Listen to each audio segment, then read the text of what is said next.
My sister blamed me for her divorce, and my family abandoned me. Years later, one email exposed the truth.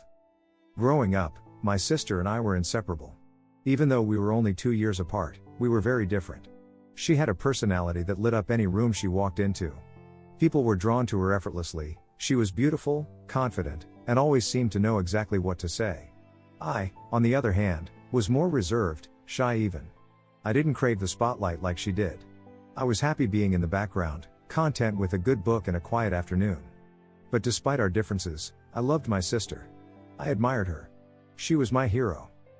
But even heroes have their flaws, and I was too blinded by love to see them. I didn't notice how she subtly undermined me, how she would throw in little comments about my weight or my introversion, always masked as sisterly advice. I didn't notice how competitive she was, even when there was no competition. Maybe it was easier for me not to see. Maybe, deep down, I didn't want to believe that someone I cared about so much could hurt me in the ways that she did. Things began to shift as we got older, particularly when we hit our 20s. She started dating a man who would eventually become her husband. Let's call him David. David was everything she wanted: handsome, successful, and most importantly, he adored her. She loved showing him off to the world, and soon enough, they were engaged. The wedding was a grand affair. I was her maid of honor, of course, and I remember feeling so proud of her that day, even if there was a small part of me that wondered where I fit into her new life. Still, I was happy for her. After she got married, we saw each other less frequently. It was understandable, I thought. She was building a life with David, and I respected that. I even got along well with him. David and I weren't particularly close, but he was always kind to me. We exchanged pleasantries during family gatherings, and occasionally, he would ask for book recommendations, knowing I loved to read. I thought everything was fine. That illusion shattered one day when my sister called me in tears. "David's leaving me," she sobbed into the phone. "He found out about the affair." My heart sank. I couldn't believe what I was hearing. An affair? With who? She was always so put together, so perfect. This couldn't be happening. I asked her to explain, but her answers were vague and disjointed. She was frantic, desperate. She kept saying she didn't mean for it to happen, that it was a mistake, that she had ruined everything. I was in shock, but I still tried to comfort her. "It'll be okay," I said, not really knowing if it would be. "You need to talk to him, apologize, and work through this." But she wasn't listening. Instead, she shifted the conversation in a direction I didn't expect. "I need you to help me," she said suddenly, her voice sharp. "You need to tell David that you were the one who planted the idea in his head. That you were jealous of our relationship and told him lies about me." "What?" I said, thinking I had misheard. "Why would I do that?" "Please," she begged. "He'll believe you. He already thinks you've always had a problem with me." It felt like the air had been sucked out of the room. I couldn't comprehend what she was asking of me. She wanted me to take the blame for her affair? To ruin my own reputation to save hers? "I can't do that," I said, my voice shaking. "That's not true, and you know it." Her tone changed then. The desperation was gone, replaced by coldness. "You owe me," she hissed. "I've always protected you, always stood up for you. I'm asking you for one thing, and you're saying no?" I was speechless. I couldn't believe the person on the other end of the line was my sister. This wasn't a small favor she was asking for, this was my entire life. If I went along with her plan, I'd be seen as a manipulative, jealous sister who tried to ruin her marriage. Our family would hate me, and I'd be the villain in a story I had no part in creating. "I'm not doing it," I said firmly, my voice stronger than I felt. "You made your choices. You need to deal with the consequences." She hung up without another word.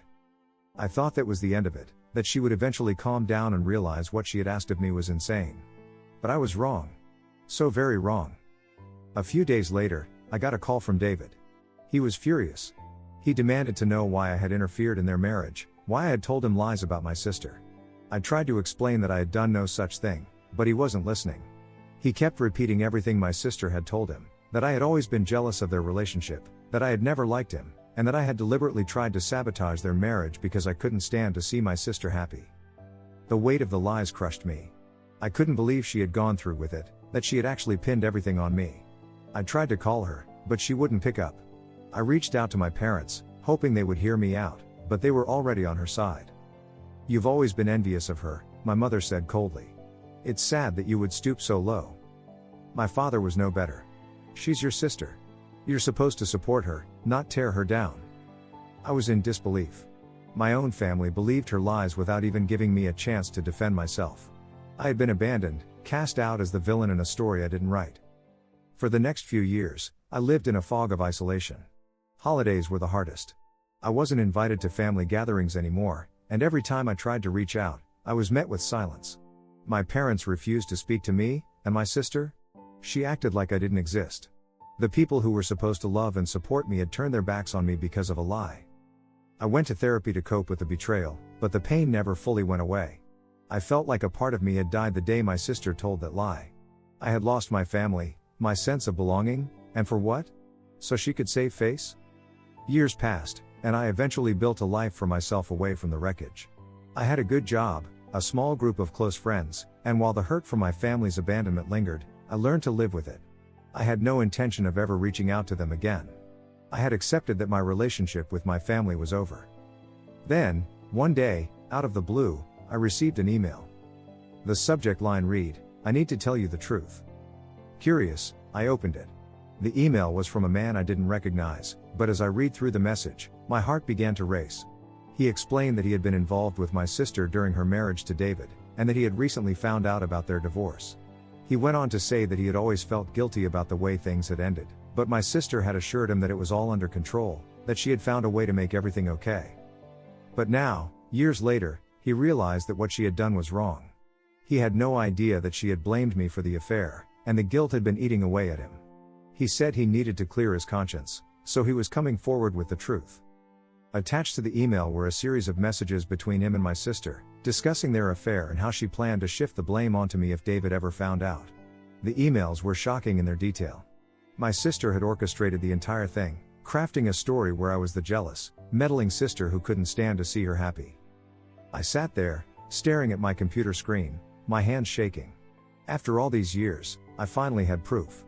Proof that I had been innocent all along. My emotions were a whirlwind: relief, anger, sadness. But one feeling stood out above the rest: vindication. For years, I had been made out to be the villain, the person who destroyed my sister's marriage. I had lost everything because of her lies, and now, I had the truth. And I was going to use it. I compiled the emails into a single document and wrote a short message to my family. I told them how much their betrayal had hurt me, how they had abandoned me without ever giving me a chance to explain myself. I attached the proof of my sister's lies and sent the email. The response was swift. Within hours, my phone was flooded with calls and messages from my parents, my aunts, even David. They were all apologizing, saying they had no idea, that they had been wrong to believe her. Some were crying, others were too stunned to say much of anything. My sister? She went into hiding. She couldn't face the humiliation of her lies being exposed. Her carefully crafted image was shattered, and with it, her reputation.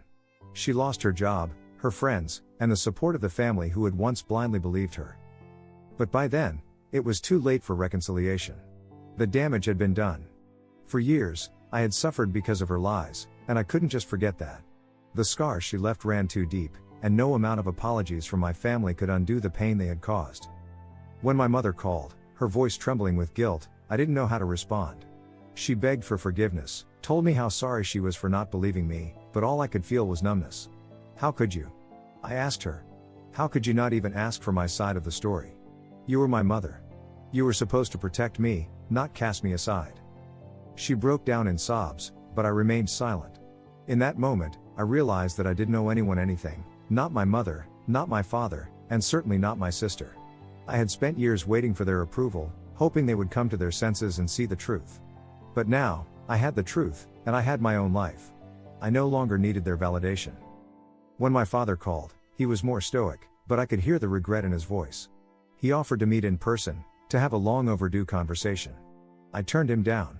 It wasn't that I didn't want to rebuild the relationship, I just wasn't ready. I didn't know if I ever would be. As for my sister, I never heard from her directly. I imagined she was too ashamed to reach out, too humiliated by the public collapse of her perfect facade. I heard through the grapevine that she had moved away to start fresh, distancing herself from the family who had once adored her. I thought about her sometimes, about the years we had wasted and the bond we once had. There was a part of me, buried deep down, that missed her. But that part was overshadowed by the years of lies and betrayal. If she had come to me, confessed the truth before it all spiraled out of control, maybe things would have been different. But she hadn't. She chose her own self-preservation over my life, and that was something I couldn't forget. The family dynamics shifted after the email. My parents, aunts, and uncles tried to reach out more, inviting me to gatherings and events that I had been excluded from for years. They were desperate to make things right, but I wasn't ready to jump back in like nothing had happened. I attended a few dinners, made small talk, but the wounds were still too fresh. I wasn't the same person I had been when this all started. The quiet, shy version of me who had always taken a backseat to my sister was gone. I had built my own life, independent of the toxic web my family had spun around me, and I wasn't about to let them pull me back in. In the months that followed, I found peace in my solitude. I continued therapy, working through the complex emotions that had built up over the years. The anger I felt toward my sister eventually faded, replaced by a cold indifference. I didn't need revenge anymore. The truth had done its job, and that was enough for me. One day, I received a letter in the mail. There was no return address, but I knew who it was from the moment I saw the handwriting. It was from my sister. The letter was short, just a few paragraphs. She didn't ask for forgiveness. Instead, she apologized for the pain she had caused and admitted that she had always been afraid of losing the admiration and love of those around her. She had been too weak to face the consequences of her actions, so she had chosen the coward's way out by blaming me. She said she understood if I never wanted to speak to her again, but she hoped I could find it in my heart to someday forgive her. I read the letter several times, waiting for a surge of emotion, anger, sadness, maybe even relief. But there was nothing. I folded the letter, placed it in a drawer, and closed it. I didn't need to respond. Her apology was for her own sake, not mine. I had already moved on. The years that followed were peaceful.